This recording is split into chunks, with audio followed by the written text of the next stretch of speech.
नमस्कार स्वागत करुच्ची आज मुख्य गुरुत्वपूर्ण खबर को आपण मानकु दर्शक बंधु एबे आमर हस्तगत होइतिबा सद्यतम खबर रही पाणीपाग संपर्कित प्रबल रु अति प्रबल वर्षार संभावना रही बिजुली घड़घड़ी सह मध्य पवन बहिबार संभावना रही। तेबे जानिबा केउ केउ स्थान को रही प्रबल रु अति प्रबल वर्षार संभावना से संपर्क में पाणीपाग विज्ञानी मैंने कौन मतामत देते से संपर्क में संपूर्ण विवरण मुझे आपको ए भिडियो प्रदान करी से आपने निश्चित भिडियो को प्रथम शेष पर्यंत देखिए। जदि भिडियो भल लगे पाखे लाल बटन दाबी निश्चित सब्सक्राइब करेंगे और पाखे आसुवा बेल आइकन बजाइदेवे और ऊपर आसुवा ऑल नोटिफिकेशन पर क्लिक करके भूलें जहाँफल एभली भिडियो सर्वप्रथम आपण निकट में पहुँच पार। तेज आसतु जाना आज पाणीपाग संपर्कित विशेष गुरुत्वपूर्ण सूचना। राज्य में अनेक स्थान में आज प्रबल अति प्रबल वर्षा हो पारे। वर्षा नहीं पूर्वानुमान कर भुवनेश्वर स्थित आंचलिक पाणीपाग विज्ञान केन्द्र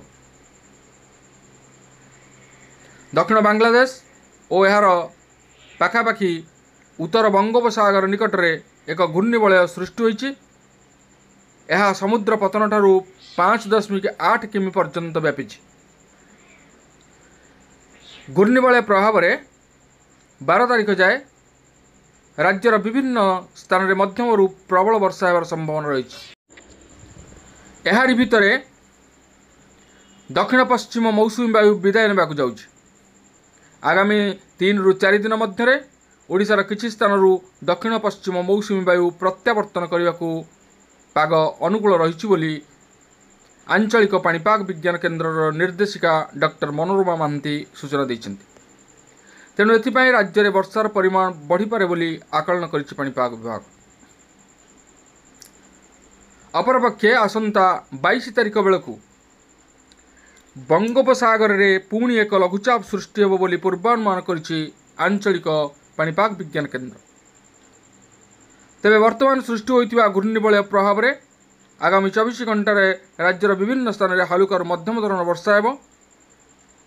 एथिसह उपकूलवर्ती अंचल एवं यार आखपाख अंचल गुड़िक प्रबल वर्षा नहीं येलो वार्निंग जारी कर सब अंचल में वर्षा सह बिजुली घड़घड़ी एवं किछि स्थान में झटका पवन बहिबा नहीं सूचना देइछि पाणीपाग विभाग।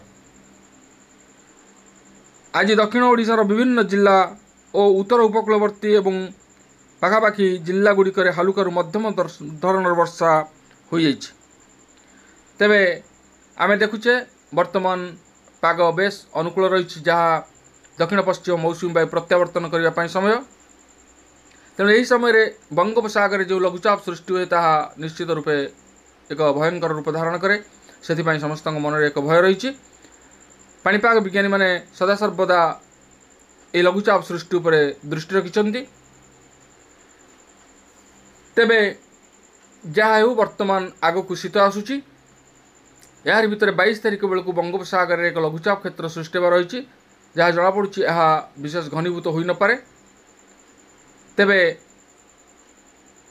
पाणीपाग विज्ञानी मानकर मतामत एवं से प्रचेष्टा एवं से सचेतनता मनोवृत्ति आम मानक बेस सजग करिछि। जदि बा कौन लघुचाप सृष्टि हुए बा कौन बात्यार रूप निए तेबे से संपर्क में पाणीपाग विज्ञानी माने जो मतामत देबे बा सद्यतम खबर देबे ताहा आमे आपण मानक अवगति निमंते निश्चित सर्वप्रथम जनाइबू। तेबे ए थिला आज पाणीपाग संपर्कित विशेष गुरुत्वपूर्ण सूचना। आज पुणी देखा आगामी भिडियो रे। रहुछि धन्यवाद नमस्कार।